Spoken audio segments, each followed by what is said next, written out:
Hello दोस्तों, नमस्कार। आज हम यूपी लेखपाल 2015 में जो पेपर आया था उसके क्वेश्चन सॉल्व करेंगे।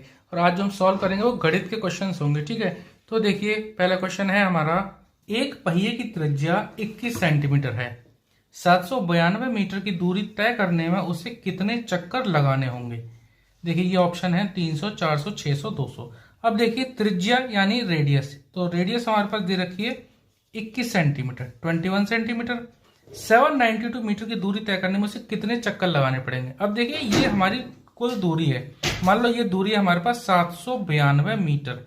एक चक्कर इस तरह से, एक पहिया है, कोई एक पहिया गोल होगा तो ये एक बार में कितना डिस्टेंस कवर करेगा।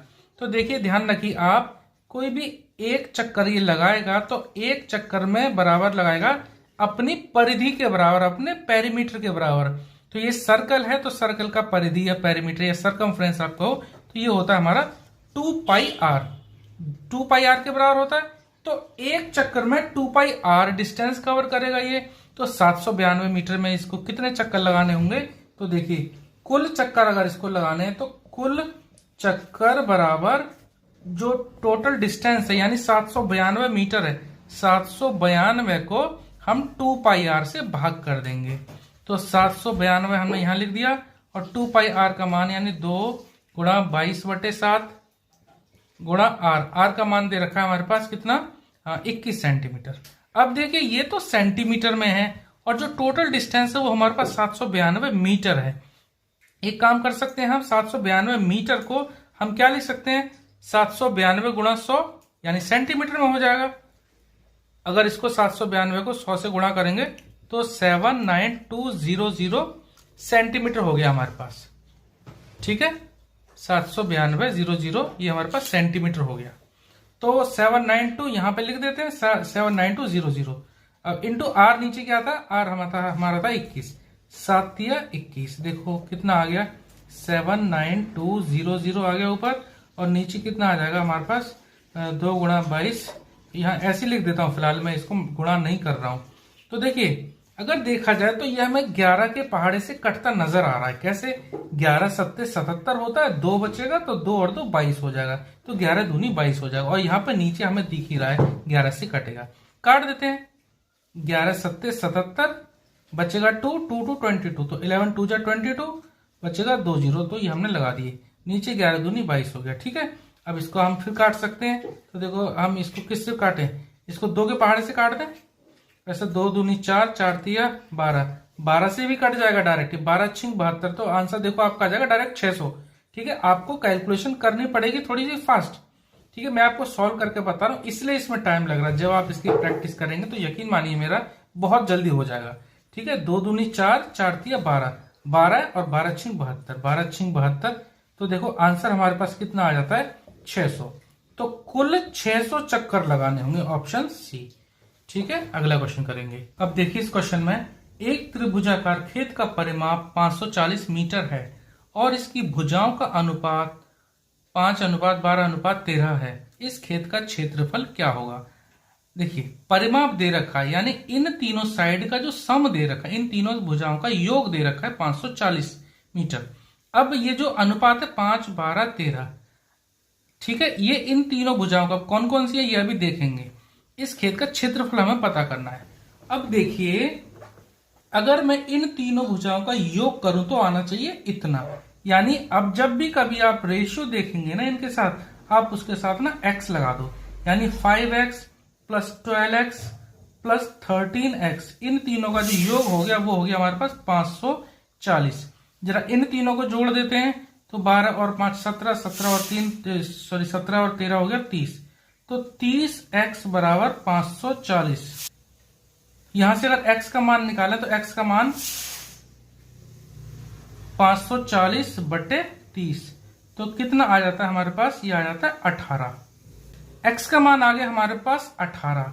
अब जो पहली थी भुजा 5x, दूसरी 12x 13x, इनमें x का गुणा कर दें तो 5x का मतलब क्या हो गया, 5 गुणा 18, तो 18 पंजे 90। दूसरी 12x, 12x का मतलब 12 गुणा 18, 12x का मतलब 12 गुणा 18, तो ये कितना आएगा 18 दूनी 36, 3 हासिल, 18 एकम 18, 18 और 3 21, 216। और तीसरी 13x, 13x का मतलब हमारा होगा 13 गुणा 18। तो देखो यहाँ से 18 दिया 54, 54 का 4, 5 हासिल, 18 एकम 18, 18 और 5 हो जाते हैं हमारे 23। तो ये आ गया 234। तो ये 3 भुजा आ गई हमारे पास। अच्छा, आगे बढ़ने से पहले देखो, आप ध्यान रखो, ये 3 जो भुजाएं हमारे पास 5, 12, 13, इनके साथ कोई सी चीज तीनों में गुणा है। वो क्या है हमारे जो हमने निकाला 18, इन तीनों में गुणा करेंगे। पहले एक बार पाइथागोरस थ्योरम समझ लीजिए, क्योंकि ये पाइथागोरस थ्योरम से ही होगा। 5 का वर्ग, 12 का वर्ग, इन दोनों के वर्ग को जोड़ते हैं तो 13 के वर्ग के बराबर आता है। कैसे? 5 का वर्ग प्लस 12 का वर्ग बराबर आएगा 13। कैसे? एक बार निकालते हैं। 5 का वर्ग 25, 12 का वर्ग 144 और 13 का वर्ग 169। इन दोनों को जोड़ लेते हैं तो ये आ जाता है हमारे पास 169। ये आ गया। तो ये है हमारी पाइथागोरस प्रमेय। अगर ऐसा होता है कि दो भुजाओं के स्क्वायर का सम, यानी दो भुजाओं के वर्ग का योग तीसरी भुजा के वर्ग के बराबर आता है, तो एक एंगल उसमें 90 डिग्री होता है। ठीक है, तो ये एंगल हमने 90 डिग्री मान लिया।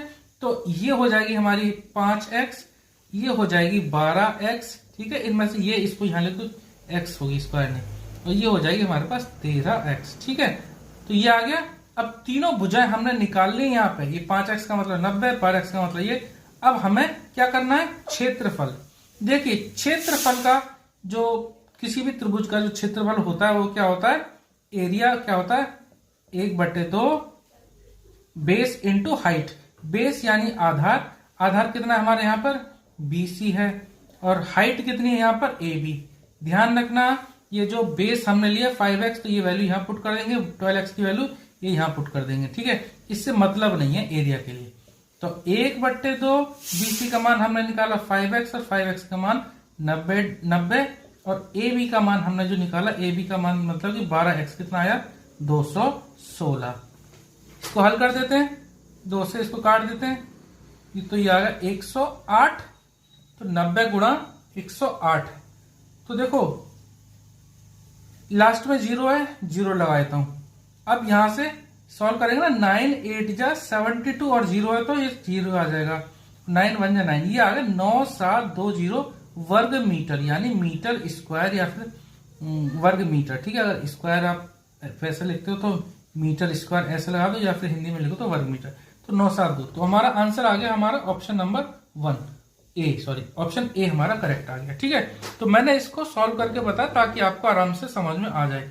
देखो, ये पूरा गुणा करने की जरूरत नहीं। यहाँ पे आप ध्यान रखना, जो MCQ क्वेश्चन आएंगे आपके बहुविकल्पी, इनमें आपको एक चीज ध्यान रखनी है, समय बचाना है। और कैसे बचेगा? यहां जब आप गुणा करेंगे ना, तो ये तो दिख रहा है आपको 0 आएगा। 9 को जब यहाँ पे आप मल्टीप्लाई कर रहे हो 9 को 8 से, तो 9 8 या 72 था तो 2 आ रहा था। बाकी इसके लिए जो टाइम बचा लो, तो देखो लास्ट में 2 और 0 किस में आ रहा था? 2 और 0 हमारा फर्स्ट में और सेकंड में आ रहा था। अब इनमें से कोई एक ठीक था, तो और हमने क्लैरिफाई करने के लिए इसको पूरा मल्टीप्लाई किया। कई बार क्या होता है, सिर्फ एक ऑप्शन ही होता, तो हम पूरा मल्टीप्लाई करके दिखाने की जरूरत नहीं है, हम एक से ही काम चला लेते, उसी से हमारा सही आंसर आ जाता। ठीक है, आई होप आपको ये सब समझ में आया होगा। अगर आपको हमारा मेथड अगर समझ में आता है तो आप हमें कमेंट जरूर करें, ताकि हम आपको दूसरी वीडियो बना कर देंगे।